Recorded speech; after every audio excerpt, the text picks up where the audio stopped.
장자 제13편 천도. 경전석문에서 육덕명은 이 천도라는 명칭을 두고 의미를 따라 편의 이름을 지었다. 이의 명편이라고 했지만 사실은 이 편의 머리에 두 글자를 따서 편명으로 삼은 것이다. 이 편에서 13편에서 끊임없이 강조되고 있는 무위, 하고자 하지 마라. 이것은 노장 사상, 철학의 사상이나 입장을 나타내는 말로 예로부터 너무 유명하다. 무위는 본시 직접적으로는 인간의 자기를 버리는 것이면 말할 것도 없지만 단순한 비실천을 의미하는 것은 아니다. 무위는 그것을 통해 도에 대한 인간의 접근을 저해하지 않기 위한 태도며 동시에 그것을 통해 인간이 도를 파악하고 도와 일체가 되기 위한 방법이고 더 나아가 무위를 통해 무슨 일이든지 할 수 있다. 무불위. 이것의 적극적 실천을 위한 전제로 표현된다. 하고다 하지 않음으로써 다 할 수 있다. 따라서 무위는 결국 관념의 조작에 불과하다는 비판을 받을 가능성이 있다 하더라도 궁극적으로는 실천을 목적으로 하고 있음은 말할 것도 없다. 그리고 그것은 인간이 도와 일체가 됨으로써 도가 만물을 존재케 하고 만물을 운동케 하는 전능의 힘을 인간 자신의 것으로 터득한다고 하는 주장에서 뚜렷하게 드러난다. 지전 지9에 따르면 예를 들어 이 편 제4장의 무위는 제왕이 함이 없음 무위에 의거하여 신하를 비롯한 만민이 무불위를 이루게 통제한다고 하는 법가류의 형과 명이라는 정치적 술수로 변질됐다. 그로 인해 무위의 철학은 위기를 맞이했고 도가의 장래 또한 불투명해지고 말았다. 문내 상문과 광사, 복용 광사 등은 바로 앞에 천지편과 바로 뒤에 천지편을 합친 이 세 편은 주역과 밀접한 관계가 있다고 강조하지만 다소 과장돼 있다.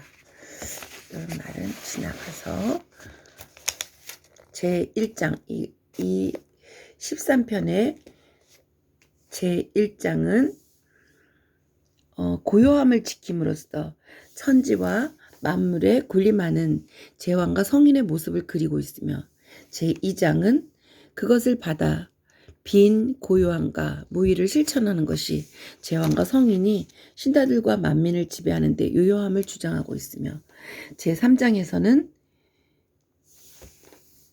그 허정이 빈 고요가 바로 천지의 덕이며 그 까닭에 성인은 무난히 천하 만민을 복종시킬 수 있다고 서술하고 있다. 제4장은 무위가 바로 제왕의 덕이기 때문에 신하의 덕인 유위하고자 함과 구별하지 않으면 안 된다고 주장할 수 있으며 제5장에서는 형과 명, 상과 벌이라고 하는 지배를 위한 법가적인 주장이 천과 도덕과 인의 등보다 뒤에 언급되어야 하는 지말이라고 비판하고 있다. 제6장은 순이 말한 것처럼 천지의 자연스러운 존재 양식을 본받아 천하를 지배하는 것이 좋다고 권하고 제7장은 공자와 노자의 문답에 가탁하여 사람의 본성을 어지럽히는 인의를 버리고 도덕을 따르는 것이 옳음을 말하고 있으며 제8장에서는 공교로운 지혜와 신성을 초월한 노자를 묘사하고 있다. 제9장은 천지편의 제2장과 3장에 비슷하지만 인의와 예악을 물리치는 것이 특징이다. 제10장, 제일 유명한 제10장은 제환공과 편륜, 윤선의 대화로 도가 책 등을 통해 전해지는 것이 아님을 역설하고 있다. 제10장 재밌는 부분이 있죠. 유명하고 제 1장. 하늘의 도는 끊임없이 운행하여 한때라도 정체하는 법이 없다. 그래서 만물이 이루어진다. 제왕의 도는 끊임없이 운행하여 한때라도 정체하는 법이 없다. 그래서 천하가 모두 귀복한다. 성인의 도는 끊임없이 운행하여 한때라도 정체하는 법이 없다. 그래서 해내의 사람들이 모두 복종한다. 하늘의 도를 분명히 알며 성인의 도에 정통하며 나아가 제왕의 덕을 6가지 방향, 즉 사방과 위아래, 상하 이렇게 6가지 방향과 동서남북 사방과 위아래, 그리고 4가지 차례대로 속속들이 알고 있는 4가지는 시간 개념, 추나추동 같은 것이라고 해설이 되어 있습니다. 6가지 방향과 4가지 순서를 차례대로 속속들이 알고 있는 사람은 그 자신의 행위가 멍하니 그저 고요할 따름이다. 지극히 고요한 가운데 끊임없이 운행하며 정체됨이 없다.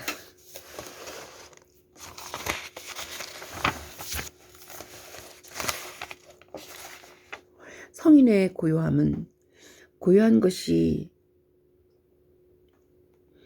좋은 것이라고 해서 일부러 고요하게 하고 있는 것이 아니라 만물 중에서 어느 것도 좋기 성인의 마음을 뒤흔들 만한 것이 없기 때문에 저절로 고요한 것이다.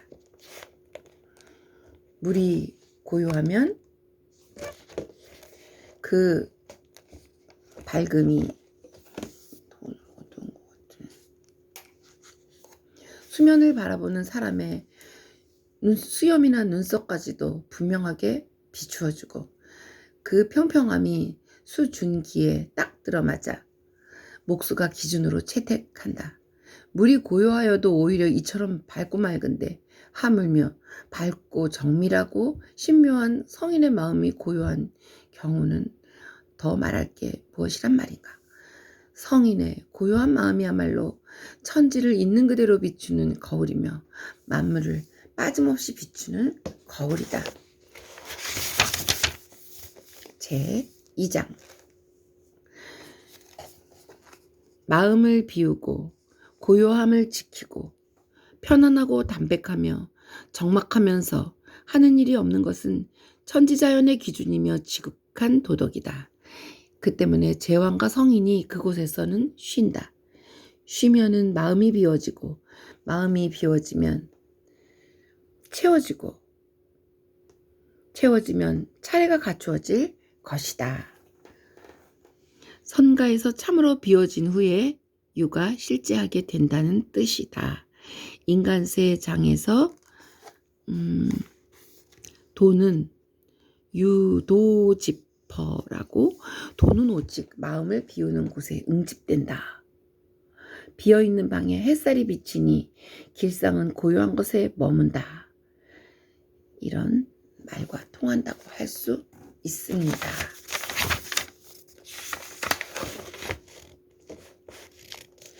마음을 비우면 고요해지고 고요하면 움직이게 될 것이니 움직이면 바라는 것을 얻게 될 것이다. 고요하면 무의하게 될 것이니 무의하게 되면 이를 담당한 자들이 책임을 완수할 것이다. 무의하게 되면 즐겁게 될 것이니 즐겁게 되면 근심 걱정이 머물 수 없는지라 수명이 길어질 것이다.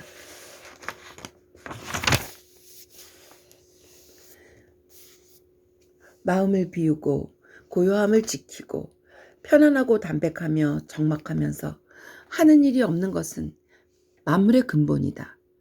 이것을 분명히 알아서 이것이 뭐야? 마음을 비우고 고요함을 지키고 편안하고 담백하며 적막하면서 하는 일이 없는 것이 그것이 만물의 근본인 것을 분명히 알아서 남쪽을 바라보며 천하를 다스린 것이 요의 임금 노릇이었고 이것을 분명히 알아서 북쪽을 바라보고 임금을 섬긴 것은 순의 신하 노릇이었다. 이것을 가지고 윗자리에 머무는 것이 제왕과 천자의 덕이고 이것을 가지고 아래에 머무는 것이 깊은 덕을 가진 성인과 왕이 없는 왕자의 도리다. 이것을 가지고 물러나 머물면서 한가로이 논일면 강과 바다와 삼림 속에 숨어 사는 은자들까지 신복할 것이고, 이것을 가지고 나아가 세상 사람들을 어루만지면 공명이 크게 드러나 천하가 통일될 것이다. 고요히 멈춰 있으면 성인이 되고, 움직이면 제왕이 되고, 무위하면, 하고자 하지 않으면 존중받고, 자연 그대로의 소박을 지키면 천하에서 아무도 그와 아름다움을 다툴 수 없을 것이다. 제 3장. 천지의 덕을 분명히 아는 것, 이것을 일러 큰 근본 대본이라 하고, 큰 종주 대종이라 하니, 하늘과 조화된 자고 천하를 고르게 다스리는 것은 사람들과 조화된 자이다. 사람들과 조화된 것을 사람의 즐거움이라 하고, 하늘과 조화된 것을 하늘의 즐거움이라 한다. 장자가 말했다. 나의 스승이시여, 나의 스승이시여. 만물을 산산이 조각내면서도 스스로 사납다고 여기지 않으며, 은택이 만세에 미쳐도 스스로 어질다 여기지 않으며, 아득히 먼 상고보다도 더 오래되었으면서도 스스로 장수했다고 여기지 않으며, 하늘과 땅을 덮어주고 실어주며 뭇 사물의 모양을 새기고서도 스스로 기술이 뛰어나다고 여기지 않으니, 이것을 일컬어 자연의 즐거움, 천락이라고 한다. 그 때문에 이렇게 말했다. 자연의 즐거움, 즉 천락을 아는 사람은 살아있을 적에는 자연과 함께 움직이고, 죽어서는 사물과 동화되며, 고요할 적에는 음기와 덕을 함께하고, 움직일 때에는 양기와 파동을 함께한다. 그 때문에 자연의 즐거움을, 천락을 아는 사람은 하늘의 원망을 받지도 않고, 사람의 비난을 받지도 않고, 사물의 얽매임도 받지 않고, 귀신의 책망도 받지 않는다. 그래서 말하기를, 천지의 덕을 밝게 아는 사람은 움직일 때에는 하늘과 같고, 고요히 머물 때에는 땅과 같은지라. 그 한 사람의 마음이 안정되어 천하를 왕으로 다스릴 수 있다. 그 정신, 귀와 혼은 핑계를 대지 아니하고 게으르지 않은지라.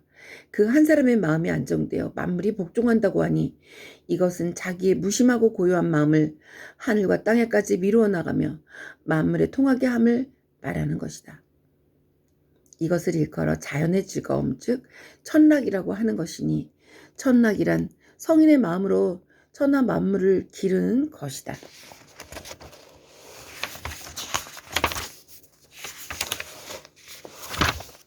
제 4장. 대저, 제왕의 덕은 천지를 근본으로 삼고, 도덕을 중심으로 삼고, 무위를 영원한 법칙으로 삼는다. 무위하게 되면 천하 만민을 마음대로 부려서 넉넉하게 되고, 유위하고자 하면 천하 만민을 위해 불임을 당하게 되어 부족하게 된다. 그 때문에 옛사람은 무위하고자 하지도 않는 것을 더 중시했던 것이다. 윗사람이 무위한다고 해서 아랫사람 또한 무위하게 되면, 이는 아랫사람이 윗사람과 덕을 함께하는 것이니, 아랫사람이 윗사람과 덕을 함께하면 신한 노릇을 할 수가 없다. 아랫사람이 유위하고자 한다고 해서 윗사람 또한 유위하게 되면, 이는 윗사람이 아랫사람과 도를 함께하는 것이니, 윗사람이 아랫사람과 도를 함께하면 군주 노릇을 할 수 없다. 윗사람은 반드시 무위해서 천하의 사람들을 부리고, 아랫사람들은 유위해서 천하를 위해 일하는 것, 이것이 바꿀 수 없는 도이다. 그 때문에 옛날 왕으로 천하를 다스린 사람은 비록 천지를 다 망라할 정도의 지식을 가지고 있다 하더라도 스스로 생각하지 않았으며, 비록 만물을 두루다 논할 정도의 말재주를 가지고 있다 하더라도 스스로 말하지 않았으며, 비록 사해 안의 모든 일을 맡아 처리할 능력을 가지고 있다 하더라도 스스로 일하지 않았다. 하늘이 스스로 낳지 않아도 만물이 저절로 화생하며, 땅이 스스로 키워주지 않아도 만물은 저절로 화육하며 길러지며 제왕이 하는 일이 없어도 천하의 공과업은 저절로 이루어진다. 그 때문에 말하기를 하늘보다 신명한 것이 없고 땅보다 풍부한 것이 없고 제왕보다 위대한 것이 없다라고 하는 것이다. 그래서 이르기를 제왕의 덕은 천지에 짝한다고 한 것이니 이것이 천지를 타고 만물을 몰아서 사람의 무리를 부리는 것이다. 요것과 관계되는 노자 68장에는 이것을 일러 다른 사람의 힘을 부린다. 또 하늘과 짝한다고 일컫는다. 이렇게 되어 있습니다. 하늘보다 신묘한 것이 없고 땅보다 풍부한 것이 없고 제왕보다 위대한 것이 없다. 요 장자에 나오는 귀절은 노자 25장에 나오는 것과 같습니다. 그리고 하늘이 스스로 낳지 않아도 만물이 저절로 화생하여 하고 땅이 스스로 키워주지 않아도 만물이 저절로 화육하며 제왕이 하는 일이 없어도 천하의 공업이 저절로 이루어진다. 요 장자 기절은 노자 7장에 나오는 황제가 장구할 수 있는 까닭은 스스로 낳지 않기 때문이니 그 때문에 장생할 수 있다라는 기절과 통하는 바가 있습니다.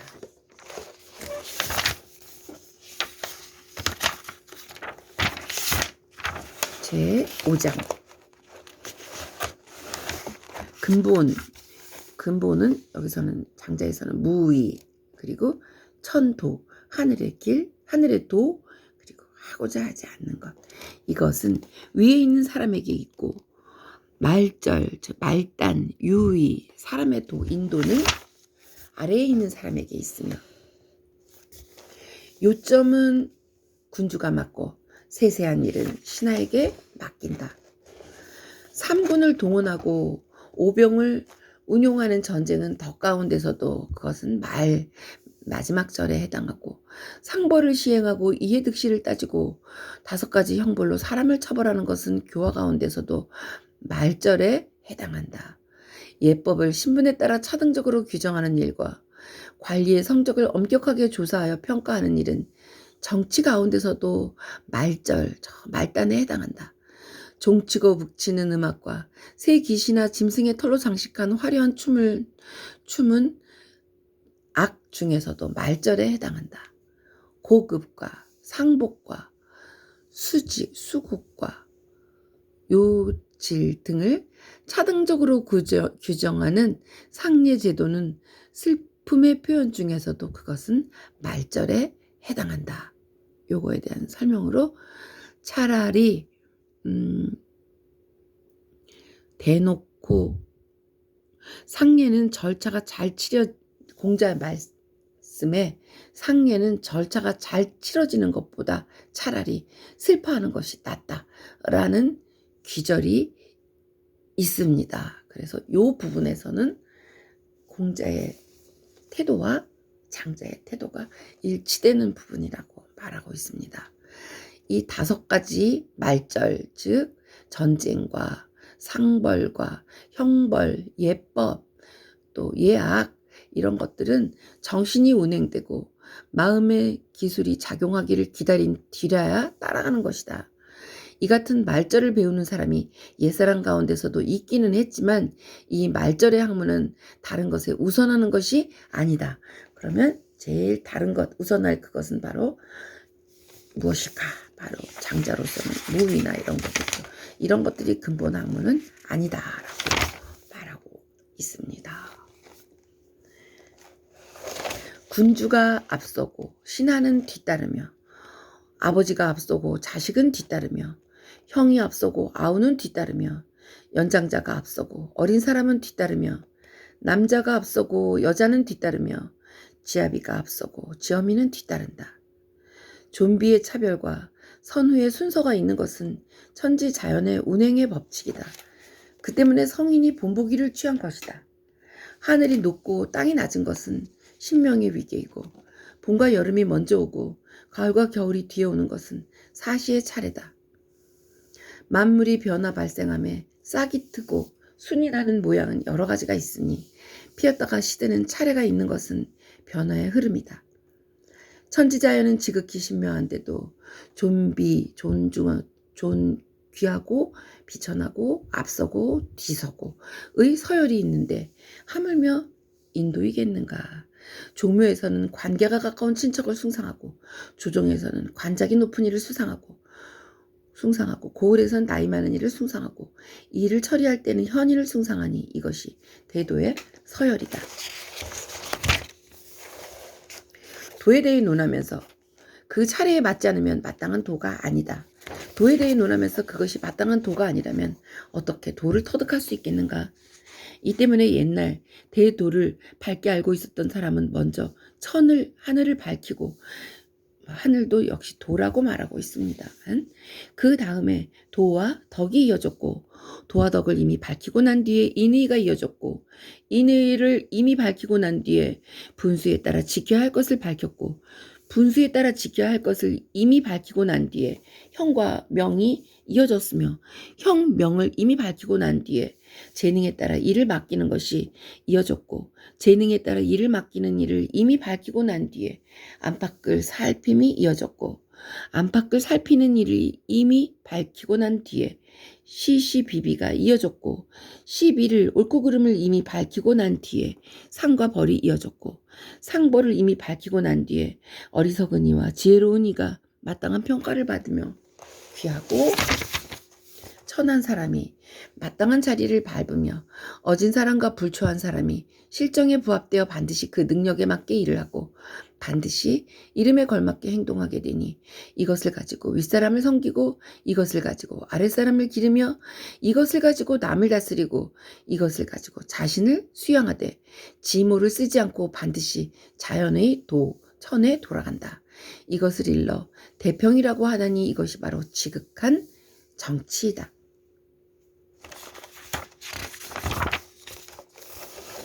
그래서 옛 책에도 말하기를 형, 즉 실태가 있으면 명, 이름이 있다 라고 했으니 형과 명, 실태와 이름이라고 하는 것, 형과 명의 일치의 주장은 고인에게도 있었으나 모든 것에 우선하는 근본도는 아니었다. 옛날 대도를 말했던 사람은 5번 변화하여야 비로소 형과 명의 일치를 거론할 수 있었으며 9번 변화해야 9번째의 변화추이 끝에야 비로소 상보를 말할 수 있었다. 그런데 순서를 밟지 않고 갑자기 혁명을 말하면 그것은 근본을 알지 못하는 것이고 갑자기 상보를 말하면 그것은 시작을 알지 못하는 것이니 이처럼 도, 즉 본말과 선후의 서열을 거꾸로 말하고 도를 거슬러 말하는 자는 다른 사람에게 다스림을 받아야 할 자이니 어찌 다른 사람을 다스릴 수 있겠는가? 갑자기 형과 명의 일치를 논하고 그에 따른 상보를 말한다면 이런 사람은 정치의 도구를 알미 있을 뿐이고 정치의 도를 아는 것이 아니다. 천하에 쓰일 수는 있을지언정 천하를 부리기에는 부족하니 이런 사람들을 일러 변설가나 일부분밖에 모르는 사람이라고 한다. 예법을 신분에 따라 차등적으로 규정하는 일과 관리의 성적을 엄격하게 조사하여 평가하는 일은 옛사람 중에서도 추구한 사람이 있었으나 이것은 아랫사람이 윗사람을 섬기기 위한 것이지 윗사람이 아랫사람을 기르기 위한 것은 아니다.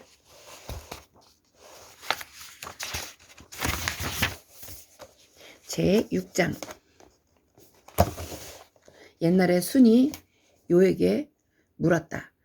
천왕께서는 천하를 다스리면서 어떤 곳에 마음을 쓰십니까? 요가 말했다. 나는 하소연할 데 없는 백성들을 함부로 대하지 아니하며 공궁한 백성들을 버리지 아니하며 죽은 사람을 애도하며 부모 없는 어린아이들을 사랑하고 남편 없는 여자들을 애처롭게 여긴다.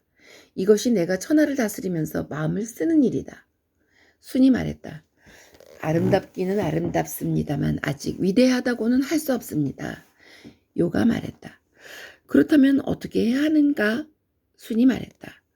하늘과 땅의 덕이 골고루 이루어져 해와 달이 만물을 두루 비추고 사계절이 운행되며 낮과 밤에 일정한 규칙이 있고 구름이 흘러가며 비가 내리는 것과 같이 하는 것입니다. 요가 말했다. 그렇다면 나는 세상 일에 집착하여 마음을 어지럽히고 있는 것이구나. 그대가 말한 것은 하늘에 부합하는 경지고 내가 하는 행위는 사람들에게 영합하는 수준이구나. 천지란 옛날부터 위대하다고 여긴 것이며 황제와 요순이 다 같이 아름답다고 여긴 것이다. 그 때문에 옛날 왕으로 천하를 다스린 사람은 무엇을 하였는가? 천지 자연을 따랐을 뿐이다. 제 7장. 공자가 서쪽으로 가서 주나라 왕실에 자기가 편수한 서적을 소장시키려고 했다. 제자인 자로가 이렇게 상의했다. 자로는 중유라고도 나오는 공자의 제자입니다. 제가 들으니 주나라의 장사 요것은 서적을 수집하고 수장하는 일을 하는 사람으로서 지금으로 치면은 사서에 해당하는 직책을 맡은 것이라고 합니다. 그런 중에서 노담이라는 자가 있어. 노담은 노자라고 말해집니다. 그래서 노자의 직책이 사서였다는 말이 나오고 있습니다. 제가 들으니 주나라의 장사 중에 노담이라는 자가 있었는데 지금은 그만두고 향리에 돌아가 살고 있다고 하니 선생님께서는 저서를 수장케 하고자 하신다면 시험삼아 노자에게 그에게 가서 소개를 부탁하시죠. 공자가 말하기를 좋다 하고 가서 노담을 만나보았는데 노담이 허락하지 않았다. 이에 공자는 가지고 간 시비경을 펴놓고 설득하기 시작했다. 노담이 중간에 그 말을 끊고 말했다. 아, 너무 번거로우니 그 요점을 듣고 싶소. 공자가 말했다. 요점은 인의에 있습니다. 노담이 말했다. 묻겠는데 인의는 사람의 본성인가요? 공자가 말했다. 그렇습니다. 군자가 불이 나면 어질지 않으면 목적을 이루지 못하고 의롭지 않으면 사람들과 함께 살 수 없으니 인의는 참으로 사람의 본성입니다. 이것 말고 또 무엇을 하겠습니까? 노담이 말했다. 묻겠는데 무엇을 인의라 합니까? 공자가 말했다. 마음에서부터 만물을 즐거워하고 모든 사람을 똑같이 사랑하여 사심이 없는 것, 이것이 바로 인의의 실정입니다. 노담이 말했다. 아, 위태롭구나. 거듭해서 다시 또 겸애를 말하는 것은 또한 이상하지 않은가? 사심을 없애려 하는 것이 바로 사심이다. 선생이 만일 천하의 모든 사람들이 길러지는 것, 즉 목을 잃어버리는 것, 이것이 없게 하려 한다면 다음과 같은 사실을 눈여겨 보아야 할 것이다. 천지는 본래 일정한 질서가 있으며 해와 달은 본래 절로 밝음이 있으며 별들은 본래 질서 있게 배열되어 있고 금수는 동물들은 본래 무리지어 살고 있으며 수목은 본래 대지 위에 나무는 대지 위에 서 있고 선생도 또한 본래 갖추어진 덕에 따라 행동하고 도를 따라 나아간다면 그것으로 이미 충분할 것인데 또 무엇 때문에 애써 인의를 내걸고 마치 북을 두드리며 잃어버린 자식을 찾듯이 그렇게 하십니까? 아, 선생은 사람의 참다운 본성을 오히려 어지럽히고 있습니다. 그것을 모르시겠습니까?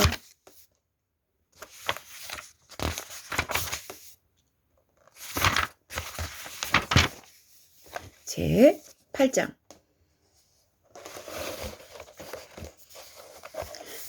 사성기. 그 사람은 가공 인물이고 아마도 사씨는 춘추시대의 진나라의 귀족의 성씨이라고 합니다.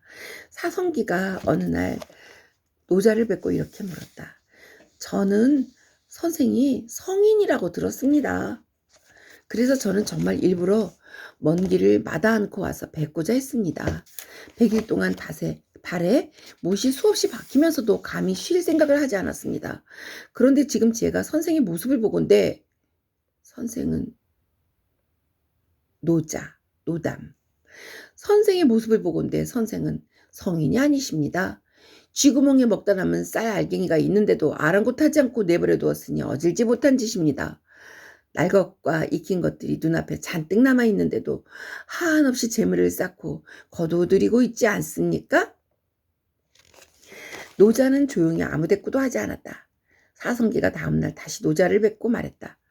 어저께 저는 선생을 헐뜯었는데 지금은 제 마음이 바리게 되어 그 생각을 물리치게 되었습니다. 무슨 까닭일까요? 노자가 이렇게 대답했다. 재주와 지혜가 뛰어나거나 신성한 사람의 경지를 나는 스스로 벗어났다고 생각하네. 자네가 어제 나를 소라고 불렀다면 나도 스스로 소라고 했을 것이고, 나를 말이라고 불렀다면 나도 말이라고 했을 것일세. 만일 그에 해당하는 사실이 있어서 다른 사람이 나에게 이름을 붙여주는데 내가 받아들이지 않으면 다시 더 큰 재앙을 받을 것이니, 내가 승복하는 것은 늘 그렇듯 떳떳하게 승복하는 것이지 복종하기 위해서 복종하는 것은 아니라네. 사성기가 노자를 비스듬히 뒤따라 걸으며 그림자를 밟지 않도록 조심하면서 천천히 걸어 가까이 다가가 물었다. 몸을 닦으려면 어떻게 해야 합니까? 노자가 말했다. 자네 얼굴은 깎아지른 듯 모나네. 제 스스로 다른 사람에게 맞추지 못한다. 거만하다. 남을 깔본다. 요런 말로 쓰인 것입니다. 자네 얼굴은 아주 깎아지른 듯이 모나네. 거만하네. 자네의 눈은 똑바로 쏘아보고, 자네의 이마는 높이 솟아있고, 자네의 입은 크게 벌려져 있고, 자네의 풍채는 높은 산처럼 위압적인 모습이어서 마치 내달리는 말을 억지로 묶어 멈추게 하고 있는 것 같으네. 움직이고 싶은 것을 억지로 참고 있네만 일단 튕기면 움직임이 쇠뇌같이 빠르고 살피는 일은 상세하고 지혜와 재주가 뛰어난 데다가 마음의 교만함이 밖으로 드러나 보이네. 이런 태도는 모두 믿을 수 없는 것들이라고 하니 변경에 그런 사람이 있는데 그 이름을 도둑놈이라고 하네. 말하자면 네가 도둑놈이구나. 사성기의 행동의 못됨이 그러하니 거동의 사나움이 도적과 같다. 그래서 어떤 사람은 도적이라고 부를 만하다라고 말하고 있습니다.